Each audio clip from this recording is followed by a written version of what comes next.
Salut tout le monde, et bienvenue de nouveau sur notre chaîne. 17 minutes, 7000 cadavres. Le mythe de l'invincibilité brisé dans la poussière de Palestine. Comment? Comme un roi européen, à des milliers de kilomètres de chez lui, a écrasé le plus grand génie militaire de l'islam en moins de temps qu'il n'en faut pour réciter la prière du soir. L'histoire nous dit que ce fut la bataille d'Arsuf, mais l'histoire ment. Ce ne fut pas une bataille, ce fut une exécution. Et cela n'a pas commencé ce jour-là, cela a commencé 7 jours plus tôt. 7 jours d'un enfer psychologique conçu par un maître. 7 jours de chaleur, de soif interminable, de flèches. 7 jours au cours desquels 30 000 hommes ont tenté de briser la volonté d'un seul. L'année était 1191. La troisième croisade ne tenait qu'à un fil. La ville d'Acre était tombée, oui, mais le prix avait été terrible. 2 ans de siège, de maladie et de faim avaient vidé les rangs chrétiens. Et pour aggraver les choses, le roi de France Philippe Auguste s'était enfui. Il avait pris ses navires, ses hommes, et était rentré chez lui, laissant Richard Cœur de Lion seul dans une terre qui le haïssait, face à l'homme qui avait uni l'islam, le sultan Salah ad-Din, Youssouf ibn Ayyub, Saladin. C'étaient les 2 superstars de leur époque, les 2 hommes les plus célèbres du monde connu. Richard, le guerrier ultime de l'Europe. Une force de la nature brillante, impulsive et absolument brutale. Saladin, l'unificateur, le stratège patient, l'homme qui avait fait l'impossible. Reconquérir Jérusalem pour l'islam. Ce n'était pas juste une guerre, c'était un duel, le choc de 2 mondes incarnés en 2 hommes, et maintenant ils se mesuraient l'un à l'autre sur la côte brûlée par le soleil du Levant. Le plan de Richard était simple en théorie. Marcher vers le sud, 160 km le long de la côte d'Acre, jusqu'au port vital de Jaffa. S'il prenait Jaffa, il aurait la base d'opération dont il avait besoin pour l'assaut final, le vrai prix, Jérusalem. Mais Saladin n'était pas un sot. Il savait exactement ce que Richard essayait de faire, et il n'allait pas livrer une bataille rangée. Pourquoi le ferait-il? Pourquoi risquer ses cavaliers agiles contre la cavalerie lourde de Richard, les chars blindés du Moyen-Âge, dans un champ ouvert? Non, le plan de Saladin était beaucoup plus subtil et beaucoup plus cruel. Il allait les saigner à blanc. Le 30 août, l'armée de Richard quitta la sécurité d'Acre. 50 000 hommes, l'infanterie, les arbalétriers vitaux et le fleuron. Sa cavalerie lourde. À peine eurent-ils mis un pied hors des murs que l'enfer commença. Saladin n'attaqua pas de front. Il rôdait comme un loup, suivant un troupeau blessé. Depuis les collines, ses archers à cheval, les Mamelouks et les Turcomans, apparaissaient comme des fantômes du désert. Ils galopaient, lâchaient un nuage de flèches qui obscurcissait le soleil et disparaissaient avant que les lourds chevaliers chrétiens ne puissent même faire tourner leurs chevaux. C'était une torture conçue à la perfection. Le soleil d'août frappait les armures métalliques, les transformant en fours portables. L'eau était de l'or. Les hommes marchaient près de la mer, utilisant la flotte pour se réapprovisionner. Mais la soif était une compagne constante. Et puis, il y avait le bruit, le bourdonnement constant de milliers de flèches. Le cri de guerre des Sarrasins, jour et nuit, jour après jour. Saladin cherchait une seule chose, la frustration. Il connaissait la réputation de Richard, le roi impatient, le lion impulsif. Il voulait le provoquer. Il voulait qu'une poignée de chevaliers, aveuglés par la colère, rompent les rangs et chargent. Si la cavalerie de Richard se séparait de son infanterie, s'ils s'enfonçaient assez loin dans le terrain, Saladin pourrait les encercler, les isoler et les massacrer, pièce par pièce. C'était un piège, et Richard le savait. Alors le roi imposa un ordre de fer, une règle qui allait contre la nature même de ses chevaliers. Personne ne charge. Sous aucune circonstance, quelle que soit la provocation, personne ne rompt la formation. Ils marcheraient comme un point blindé, l'infanterie et les arbalétriers à l'extérieur comme une carapace protectrice, et la cavalerie, les lions en cage au centre, avancerait lentement, méthodiquement, agonisamment. Imaginez la scène. Vous êtes un chevalier templier à l'arrière-garde. Vous portez 30 kilos de métal. La chaleur est de 40 degrés. Vous n'avez pas bien dormi depuis 5 jours. Votre cheval est couvert de sang et de sueur, affolé par le sifflement des flèches. À votre gauche, vous voyez un homme tomber avec une flèche dans la gorge. À votre droite, un autre s'effondre à cause d'un coup de chaleur. Et à 100 mètres, l'ennemi danse. Il rit, vous crie des insultes, tire une autre volée. Et votre roi vous dit de ne rien faire, de continuer à marcher. C'était une guerre psychologique, et pendant 6 jours, Saladin sembla gagner. Chaque kilomètre était payé en sang. Les armées de Saladin grandissaient. Des renforts arrivaient, d'Égypte et de Syrie. 30 000, 40 000, 50 000 hommes encerclant le serpent croisé. La tension au sein de la colonne de Richard était insupportable. Les chevaliers, surtout les hospitaliers qui couvraient au l'arrière-garde, étaient à bout. Ils suppliaient Richard. « Seigneur, laissez-nous charger, permettez-nous de venger nos frères. » Mais Richard refusait. Pas encore. Il attendait le terrain approprié. Il attendait son moment. Le 6 septembre, après 7 jours de cet enfer, ils arrivèrent à un endroit appelé Arsuf. C'était une forêt dense qui s'ouvrait sur une plaine étroite, coincée entre les arbres et la mer. C'était l'endroit parfait pour une embuscade. Saladin le savait, et Richard aussi. Saladin avait décidé que c'était la fin du chemin. Ici, il briserait l'armée chrétienne pour toujours.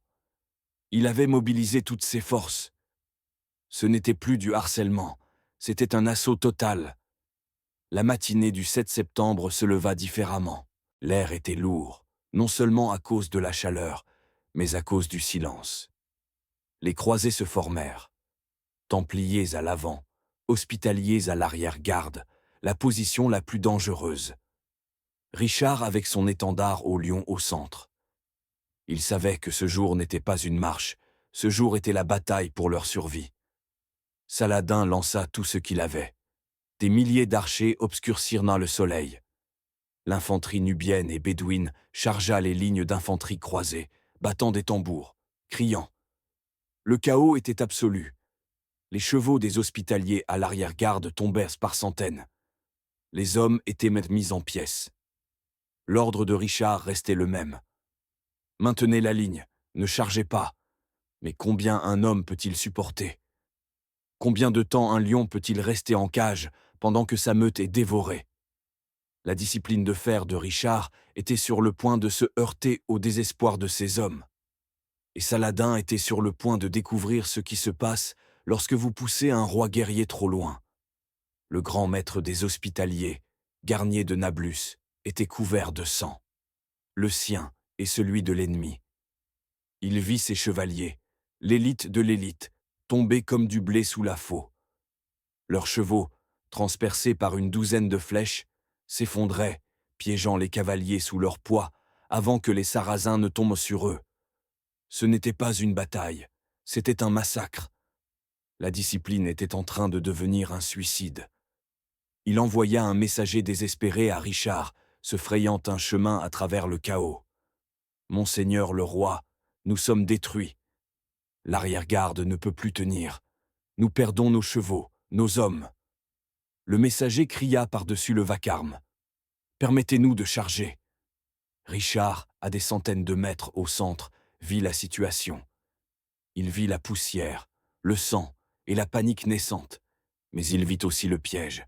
Il vit l'élite de la cavalerie de Saladin, sa garde mamelouk, attendre fraîche à l'arrière-garde sarrasine.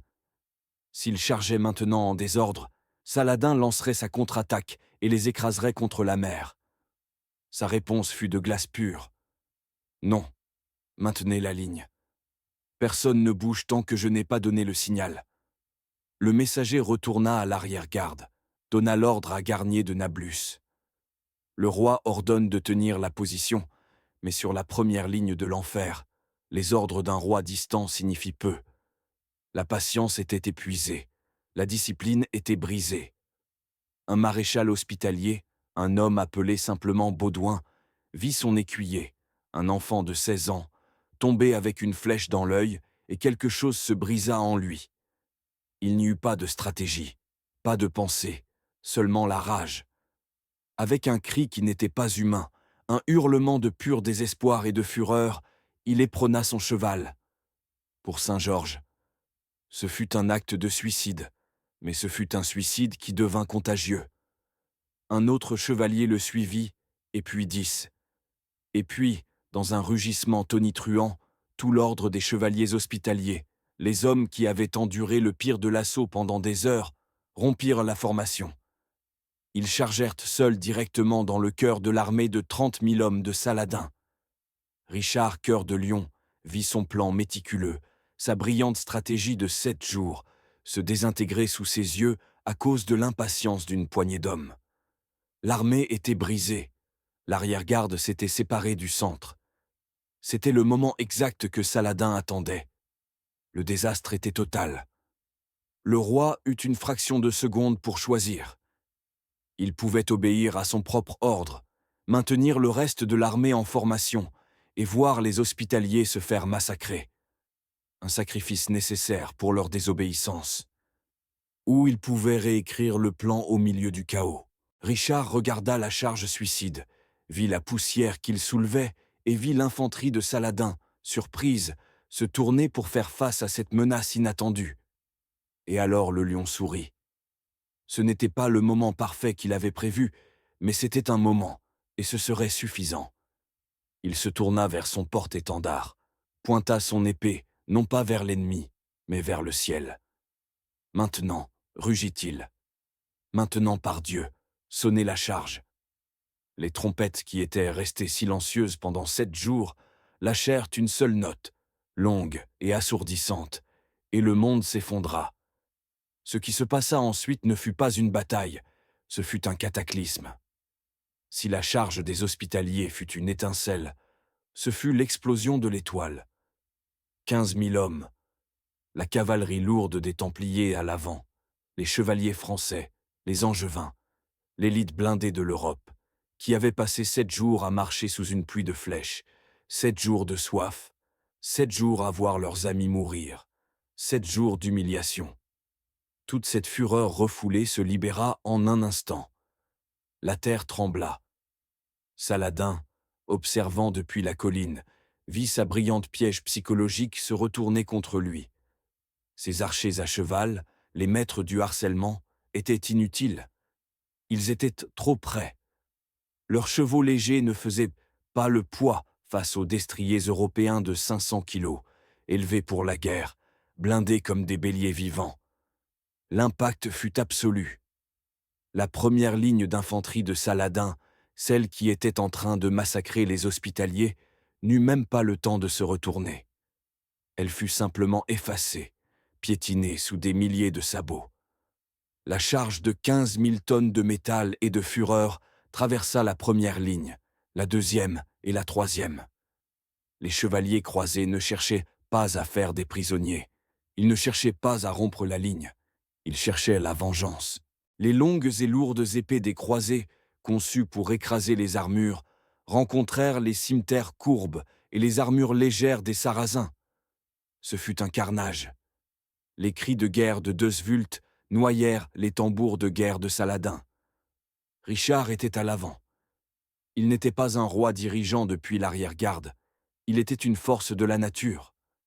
Sa hache de guerre danoise se levait et s'abattait, ouvrant une voie de mort autour de lui. Partout où l'étendard au lion rouge se déplaçait, l'armée sarrasine fondait. L'armée de Saladin, la force invincible qui avait reconquis Jérusalem, la machine militaire la plus sophistiquée de l'Orient, s'effondra, se brisa.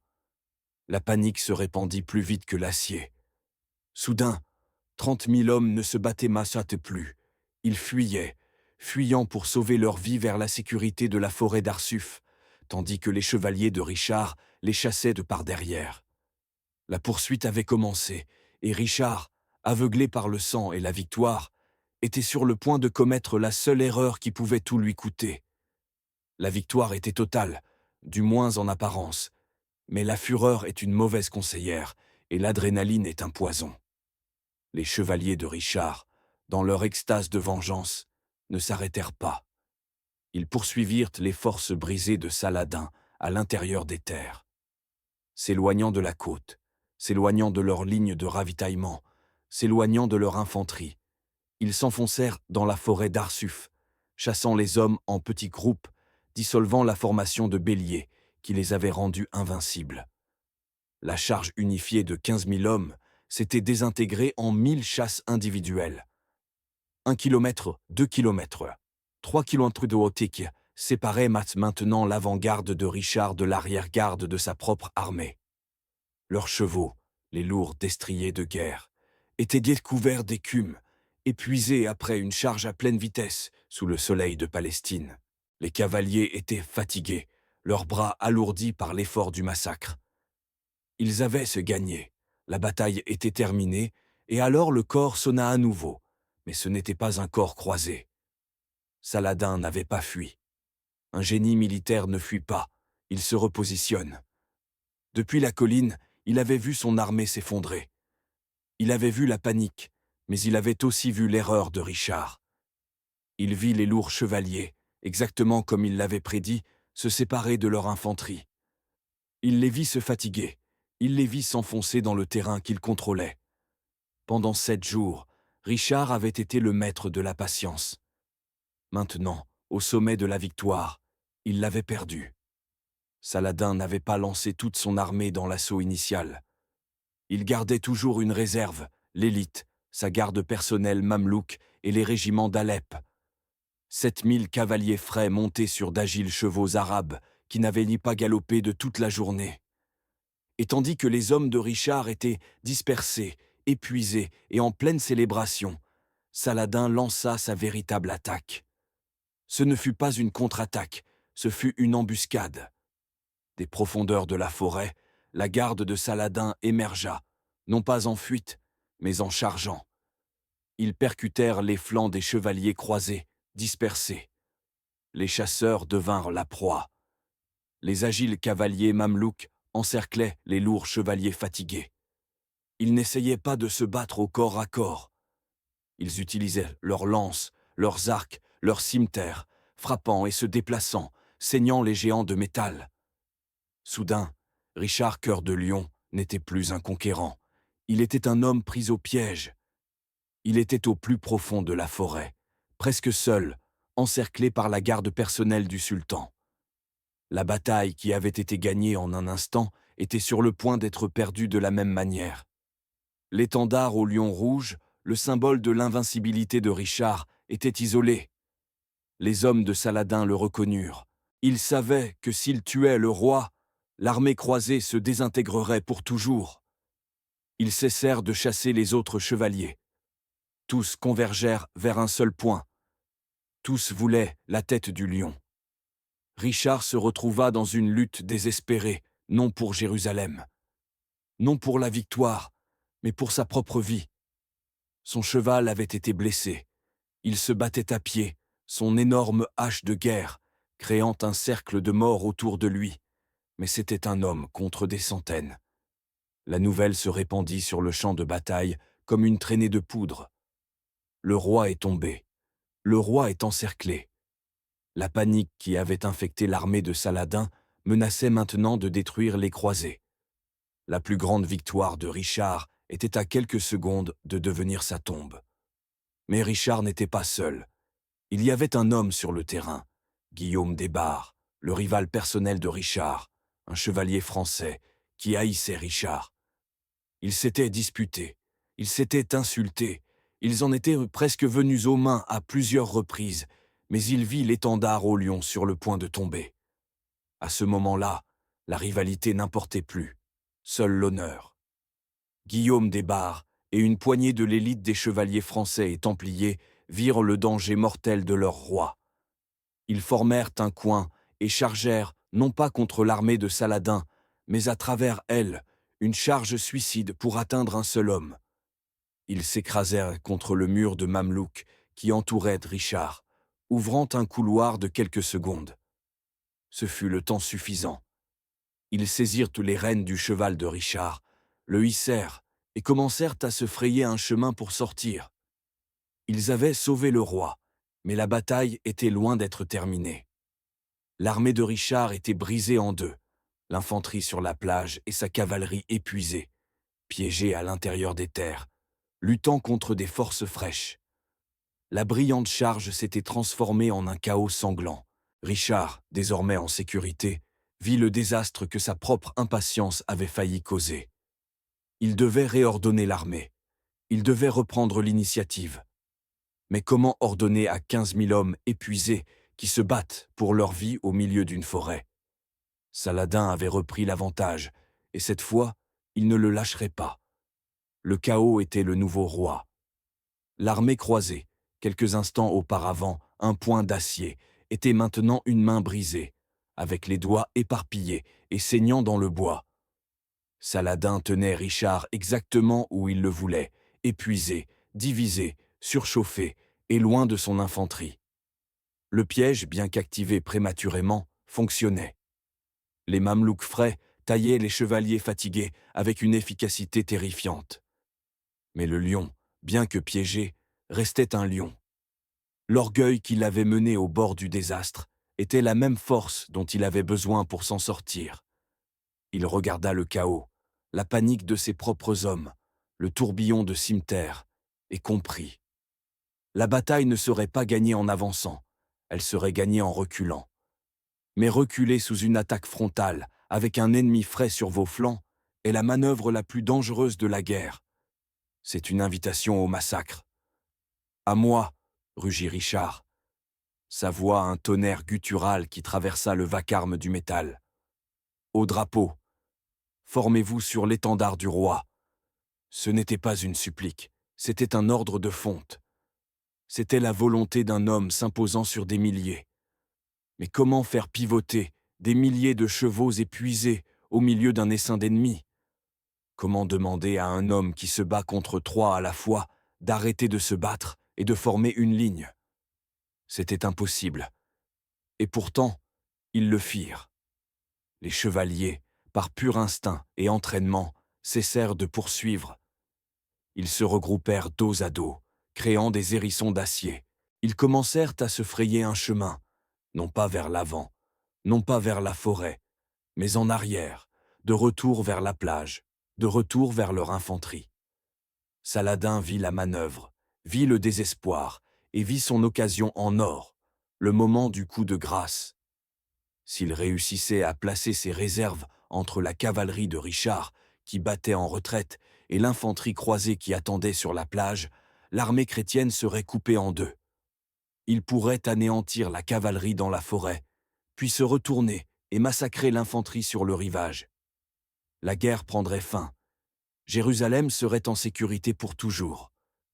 Il lança tout ce qui lui restait, ses meilleures troupes, sa garde Goulam, tout sur la plaine entre la forêt et la mer, pour couper la retraite de Richard. Et ici, la bataille atteignit son véritable paroxysme. Ce n'était plus une charge glorieuse, c'était une bagarre au couteau, dans une ruelle inondée. Les chevaux de Richard, épuisés, pouvaient à peine trotter. Les chevaliers se battaient avec des masses et des épées courtes, leurs lances brisées depuis longtemps. Ils percutèrent la ligne fraîche de Saladin, dans une collision de chair et de métal. L'armée de Richard était sur le point de se briser, et l'infanterie sur la plage, les hommes qui avaient pas marché pendant 7 jours, les arbalétriers génois, les meilleurs du monde, regardaient impuissants leur cavalerie, leur roi et leur prince se faire démembrer à moins de 1 kilomètre de distance. Ils ne pouvaient pas tirer leurs arbalètes. Le combat était trop proche. Ils toucheraient leurs propres hommes. Pendant 1 minute éternelle, il sembla que la ligne de Saladin tiendrait, que la cavalerie de Richard mourrait là, à la vue du salut. Mais Richard avait entraîné son armée à être plus que de la simple cavalerie. C'était une machine combinée. Les commandants de l'infanterie sur la plage virent la lutte désespérée.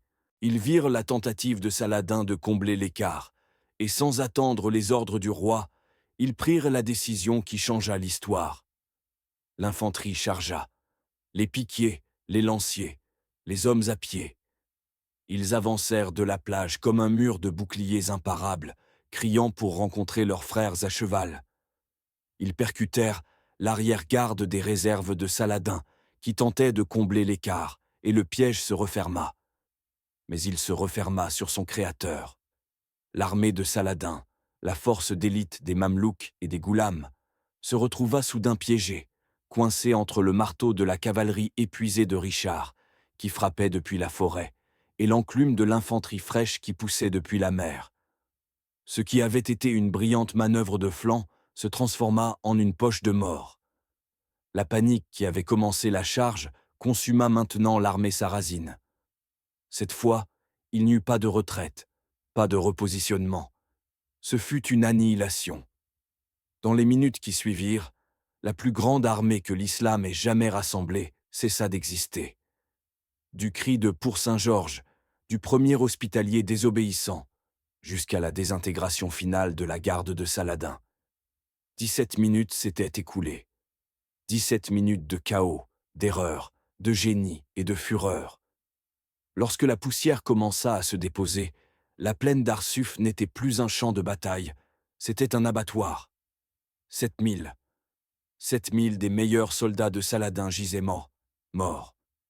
La garde mamelouk, la fierté de l'Égypte, avait été effacée. Richard avait perdu moins de 700 hommes. Le mythe était mort. L'homme qui avait uni l'islam, le conquérant de Jérusalem, le génie invincible, avait été écrasé et le monde entier l'avait vu. Saladin observa depuis la colline, vit le massacre. Il vit ses meilleurs hommes, la garde qui l'avait suivi du Caire à Damas, se faire déchiqueter. Il n'y eut plus d'ordre, plus de contre-attaque. Il ne restait rien pour contre-attaquer. Pour la première fois de sa vie, le grand unificateur de l'islam donna l'ordre de retraite totale. Lorsque le dernier cavalier sarrasin disparut à l'horizon, un silence non naturel tomba sur la plaine. Un silence qui n'était brisé que par les cris des blessés et le bruit métallique des chevaliers nettoyant leurs épées. Richard Cœur de Lion se tenait immobile au milieu du champ. Son cheval soufflait de la vapeur rouge. Il regarda autour de lui. Le sol, de la forêt à la mer, était un tapis de corps. L'élite de son ennemi avait gagné, mais son plan parfait, la marche disciplinée, la charge contrôlée, tout avait été vain. Il avait gagné non par son génie tactique, mais par la fureur indisciplinée des hospitaliers et la loyauté désespérée de ses hommes. Il avait été poussé au bord de l'abîme. Il avait regardé la mort en face et avait été sauvé par un miracle d'acier et de sang. La victoire avait le goût de cendre et de fer, mais pour les hommes de Saladin, le goût était celui de la terreur pure. La nouvelle vola plus vite que les messagers. Elle se répandit dans les garnisons de Palestine. Le sultan a été vaincu. La garde mamelouk a été détruite. Le roi anglais est un démon. Le mythe de l'invincibilité de Saladin, l'arme psychologique la plus puissante qu'il possédait.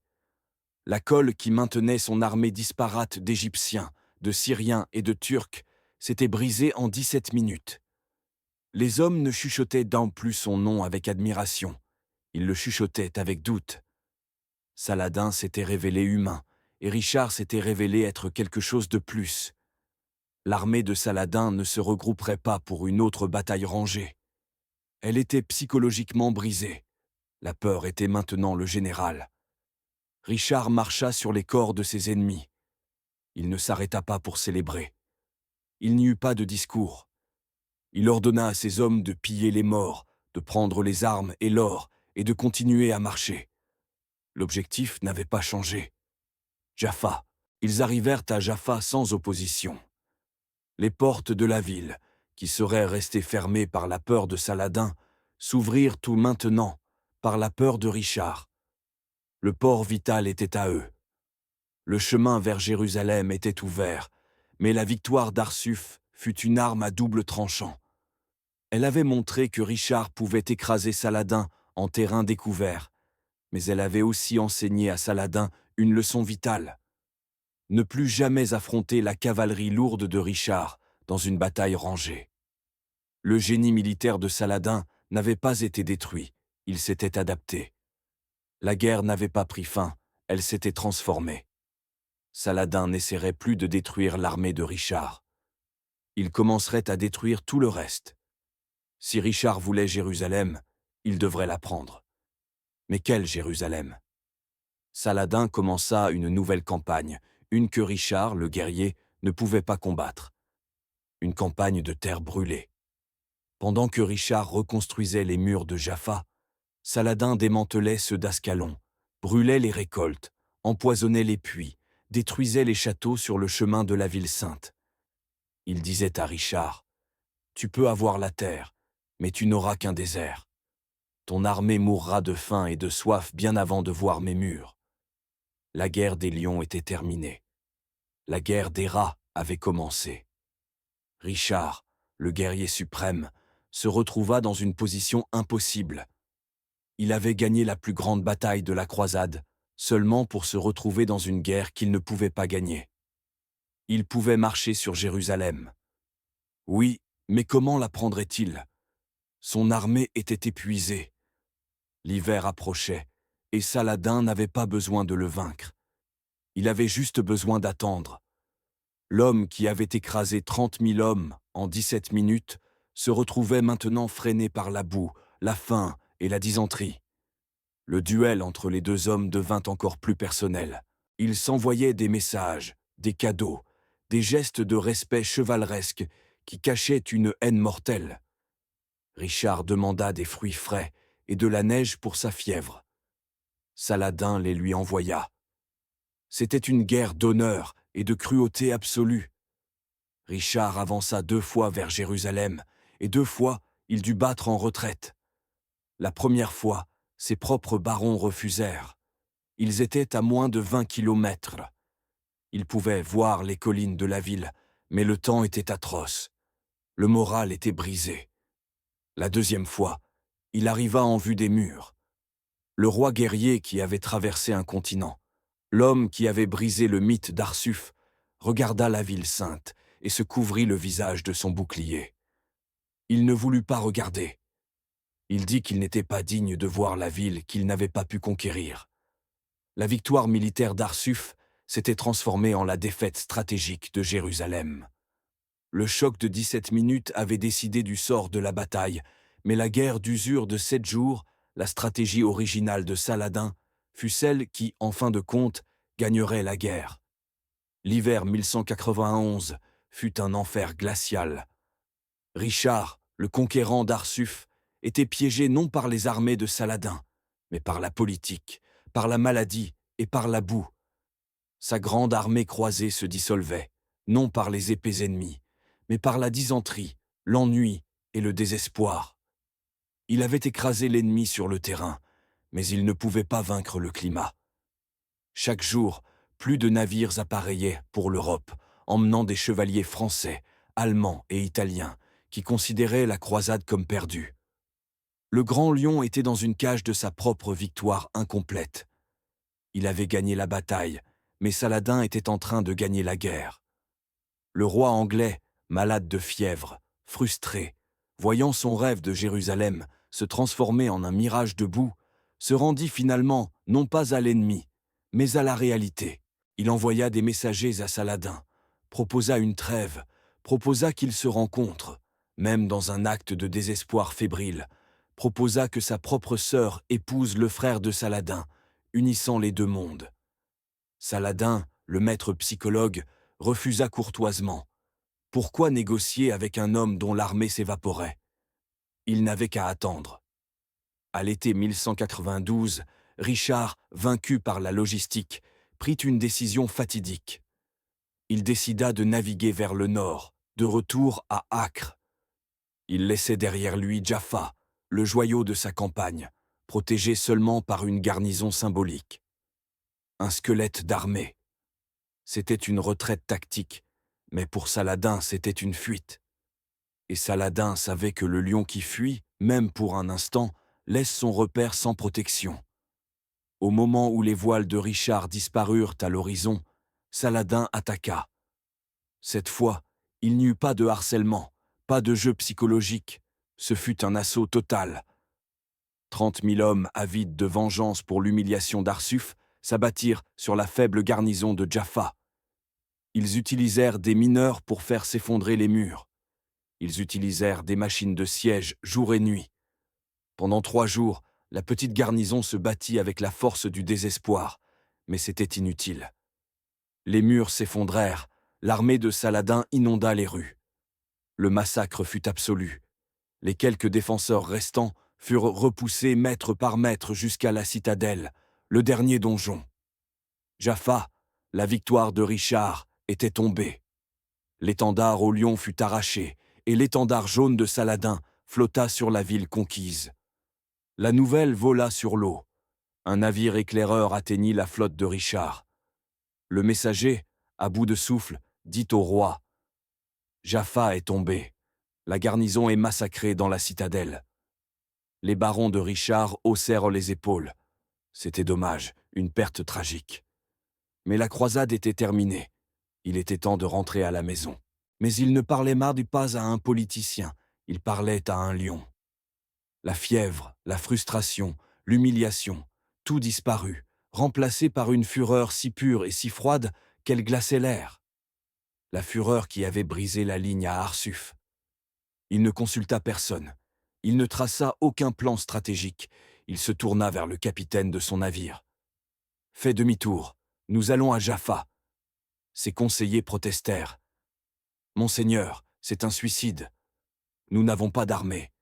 Nous n'avons que les hommes de ces navires. » Richard les regarda. « Alors je mourrai avec eux. » Le 27 juillet, une petite flottille apparut devant Jaffa. Il n'y avait pas de port où accoster. La plage était remplie de milliers de soldats sarrasins, célébrant leur victoire. La ville était en feu. Richard avait peut-être 80 chevaliers et 400 arbalétriers répartis sur une poignée de navires. Une armée de 30 000 hommes l'attendait sur le rivage. Ces hommes regardèrent le rivage, regardèrent leur roi, virent qu'il enfilait son armure complète, virent qu'il saisissait son énorme hache danoise. Le roi, voyant l'hésitation dans leurs yeux, se dirigea vers le bastingage de son navire rouge. « Maudit soit l'homme qui reste en arrière !» Rugit-il, et le roi d'Angleterre, Richard Cœur de Lion, sauta à l'eau jusqu'à la poitrine et commença à marcher vers le rivage. Seul un homme marchant depuis la mer pour attaquer une armée. Pendant une seconde, l'armée de Saladin sur la plage fut paralysée. Ils avaient entendu les histoires. Ils avaient vu le massacre d'Arsuf, l'homme qu'on leur avait dit être un démon. Le Malik Rik, le roi de feu, sortait de l'océan. La panique est une arme plus rapide que n'importe quelle flèche.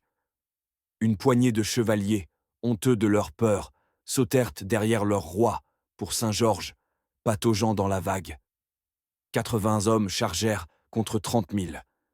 La charge la plus désespérée, la plus stupide et la plus glorieuse de l'histoire. Et l'armée de Saladin se brisa. Ils fuirent, non pas les 80 hommes, ils fuirent un seul homme. Ils fuirent le mythe. Richard Cœur de Lion, trempé d'eau salée et de fureur, sécurisa la plage. La bataille pour Jaffa venait de commencer. La plage était sécurisée, mais la ville était perdue. Richard et ses 80 chevaliers, désormais soutenus par les 400 arbalétriers qui débarquaient, n'étaient pas une armée de conquête. Ils étaient une incursion suicide. Les rues de Jaffa étaient pleines des 30 000 hommes de Saladin, qui s'étaient rapidement remis du choc initial. La panique sur la plage se transforma en fureur. Comment cette poignée d'infidèles osait-elle les défier? La lutte se déplaça dans les rues étroites. Ce ne fut pas une bataille, ce fut un carnage de rue. Richard à pied menait la charge, sa hache ouvrant un chemin à travers la masse de soldats sarrasins. Il ne se battait pas pour la ville, il se battait pour atteindre un seul point, la citadelle. Ils entendirent les cris des défenseurs survivants dans un dernier effort désespéré. La petite force de Richard brisa le cordon ennemi et s'écrasa contre les portes de la citadelle. Les défenseurs au bord de la reddition virent le roi. Ce n'était pas une rumeur, ce n'était pas un mirage. Le Malik Rik en personne, couvert de sable, d'eau de mer et de sang, étaient venus de l'océan pour les sauver. Le moral passa de la mort à l'immortalité. Mais Richard, maintenant à l'intérieur de la forteresse, évalua la situation. C'était un piège mortel. Les murs extérieurs de Jaffa étaient en ruine. La citadelle était bondée, sans ravitaillement, et encerclée par une armée écrasante. Saladin n'avait qu'à attendre. Il pouvait y mettre le feu, il pouvait les affamer. Ils étaient nous d'y passer d'une mort certaine sur la plage à une mort certaine dans une tour. Ici, Richard Cœur de Lion prit la décision tactique la plus démente et la plus brillante de sa vie. Il regarda ses hommes, à peine 2000 au total, comptant les survivants blessés de la garnison et sa propre force de débarquement, et leur donna un ordre qui défiait toute logique militaire. « Nous sortons !» Ses commandants pensèrent qu'il était devenu fou à cause de la fièvre. Sortir, sortir de la seule structure défensive qu'ils avaient. « Nous sortons !» répéta-t-il, « et nous campons sur la plaine à l'extérieur des murs. » C'était de la folie. C'était inviter l'anéantissement, mais c'était de la guerre psychologique pure. Richard faisait une déclaration. Il disait « La pierre ne me protège pas, mon acier me protège. La dernière fois que nous nous sommes rencontrés en terrain découvert, à Arsuf, j'ai détruit ton armée. Me voici en terrain découvert. Ose réessayer. » Il fit sortir ses 2000 hommes de la ville en ruine et forma un camp sur la plaine ouverte entre Jaffa et l'armée de Saladin. Ils construisirent des murs, enfoncèrent par leurs lances dans le sol pointant vers l'extérieur, placèrent leurs arbalétriers génois, la meilleure arme technologique de l'époque, à des intervalles précis. Ils créèrent un hérisson d'acier, et au centre, ils plantèrent l'étendard au lion rouge. Puis Richard, dans un geste de défi suprême, retira son casque, s'allongea dans sa tente, et selon les chroniques, s'endormit. Saladin, depuis son camp, n'arrivait pas à croire ce qu'il voyait. Il était furieux de la lâcheté de ces hommes sur la plage.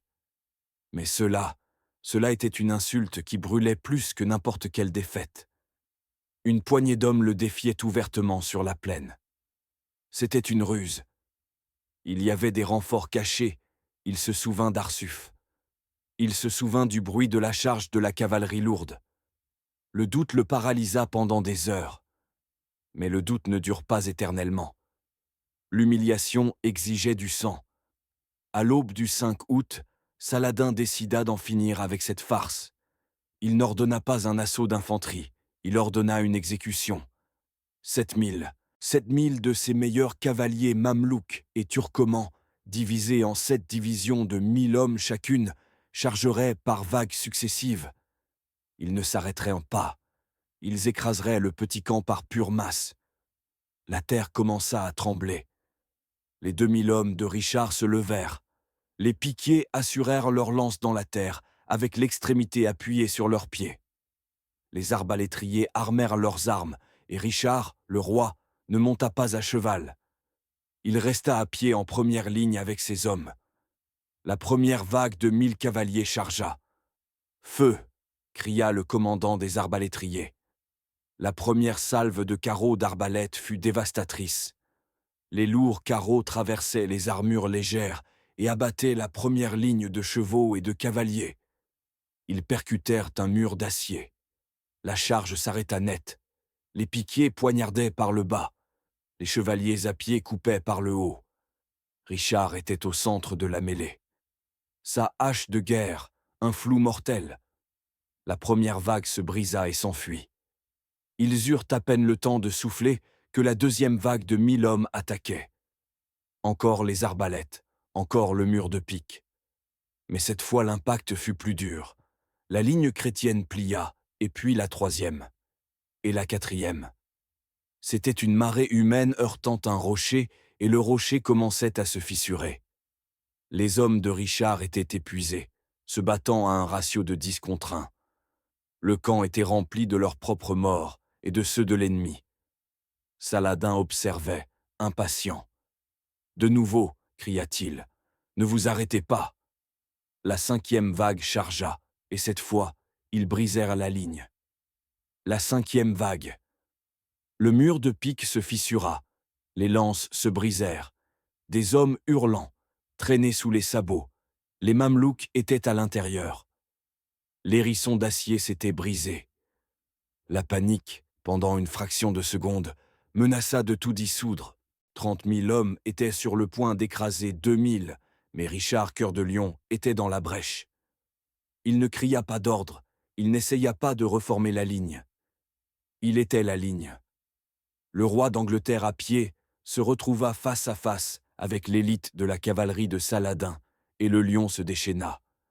Sa hache danoise devint un tourbillon de mort. Ce n'était pas un roi, c'était un boucher. Chaque coup fendait des boucliers, traversait des côtes de mailles, fendait des crânes. Les chevaux des Mamelouks, inutiles dans cette mêlée serrée, se cabrant de terreur, tombaient piégeant leurs cavaliers. Les croisés, voyant leur roi se battre comme un dieu de la guerre, se joignirent à la fureur. Ils s'effondrèrent sur la brèche, non pas pour la refermer, mais pour la transformer en un broyeur à viande. Les Mamelouks qui avaient réussi à entrer étaient pris au piège. Saladin, depuis sa colline, vit l'impensable. Il vit sa 5e vague d'élite se faire dévorer. 6e, rugit-il. Tous, la 6e vague. Encore 1000 hommes frais. Elle chargea. Mais cette fois, ils ne chargèrent pas contre une ligne brisée. Ils chargèrent contre un mur de fureur, un mur solidifié par le sang de leurs propres compagnons. La décharge des arbalètes fut encore plus mortelle à courte portée. La charge s'écrasa, flancha et se rompit. Et puis la 7e. Mais la 7e vague vit la 6e fuir. Ils virent la pile de chevaux et d'hommes devant les piques. Ils virent l'étendard au lion toujours debout, dégoulinant de sang au centre du carnage. Et pour la première fois, l'élite de Saladin hésita. La charge s'arrêta. Les cavaliers freinèrent. Ils regardèrent l'enfer d'acier et de carreaux. Ils regardèrent le roi démon qui se tenait toujours debout, et ils se retirèrent. Non pas en panique, ils se retirèrent dans un silence stupéfait. 7000 des meilleurs cavaliers du monde en 7 vagues avaient tenté de briser une ligne de 2000 hommes à pied et avaient échoué. La plaine de Jaffa devint silencieuse. L'armée de 30 000 hommes de Saladin observait immobile. Au centre du champ, le camp de Richard se tenait toujours. C'était une île de défi dans une mer d'ennemis. Richard Cœur de Lion, couvert de sang de la tête aux pieds, s'appuya sur sa hache. Il était épuisé, il pouvait à peine respirer, mais il était vivant, et il avait gagné. Saladin regarda son armée, et regarda le petit groupe d'infidèles, et il sut que la guerre était terminée. Il pouvait tuer ces 2000 hommes, il pouvait éventuellement amener des catapultes, il pouvait les affamer, mais il ne pouvait pas les vaincre. Il avait lancé le meilleur de ce qu'il avait contre eux, et le meilleur n'avait pas suffi. Il avait perdu à Arsuf par une erreur tactique. Il avait perdu à Jaffa par une force de volonté pure et inébranlable. Le Malik Rik était indestructible. Cet après-midi-là, les messagers de Saladin n'arrivèrent pas avec des menaces. Ils arrivèrent avec des offres de paix. La victoire la plus démente de Richard avait accompli ce que sa plus grande victoire tactique n'avait pas pu. Elle avait brisé la volonté de Saladin. Le 2 septembre 1192, ils signèrent la paix. Le traité de Jaffa ne fut une victoire pour personne, et fut une victoire pour les deux. Richard n'obtiendrait pas Jérusalem, la ville sainte resterait aux mains des musulmans. Ce fut le triomphe de Saladin. Mais les chrétiens maintiendraient le contrôle de toute la bande côtière, de Tyr à Jaffa, le plus important. Les pèlerins chrétiens non armés auraient libre accès pour visiter les lieux saints de Jérusalem. Ce fut la victoire de Richard. Les deux plus grands hommes de leur époque, les deux lions, ne se virent jamais face à face. Ils menèrent leur duel à travers des armées, à travers l'acier, à travers la terreur et le respect. Quelques semaines plus tard, Richard Cœur de Lion, malade, épuisé, mais immortel, s'embarqua pour l'Angleterre. Il regarda la côte de la Terre Sainte disparaître à l'horizon. Il avait échoué dans sa mission principale, mais il avait créé une légende. Il était arrivé dans une terre étrangère et avait écrasé le mythe de son plus grand champion en 17 minutes. Et puis, quand tout était perdu, il était sorti de l'océan avec 80 hommes pour défier un empire, et il avait gagné. La troisième croisade ne serait pas commémorée pour qui contrôlait Jérusalem. Elle serait commémorée comme le duel des géants, la guerre entre le lion et le sultan. J'espère que cette histoire vous a plu. N'oubliez pas de vous abonner, et je vous dis à bientôt.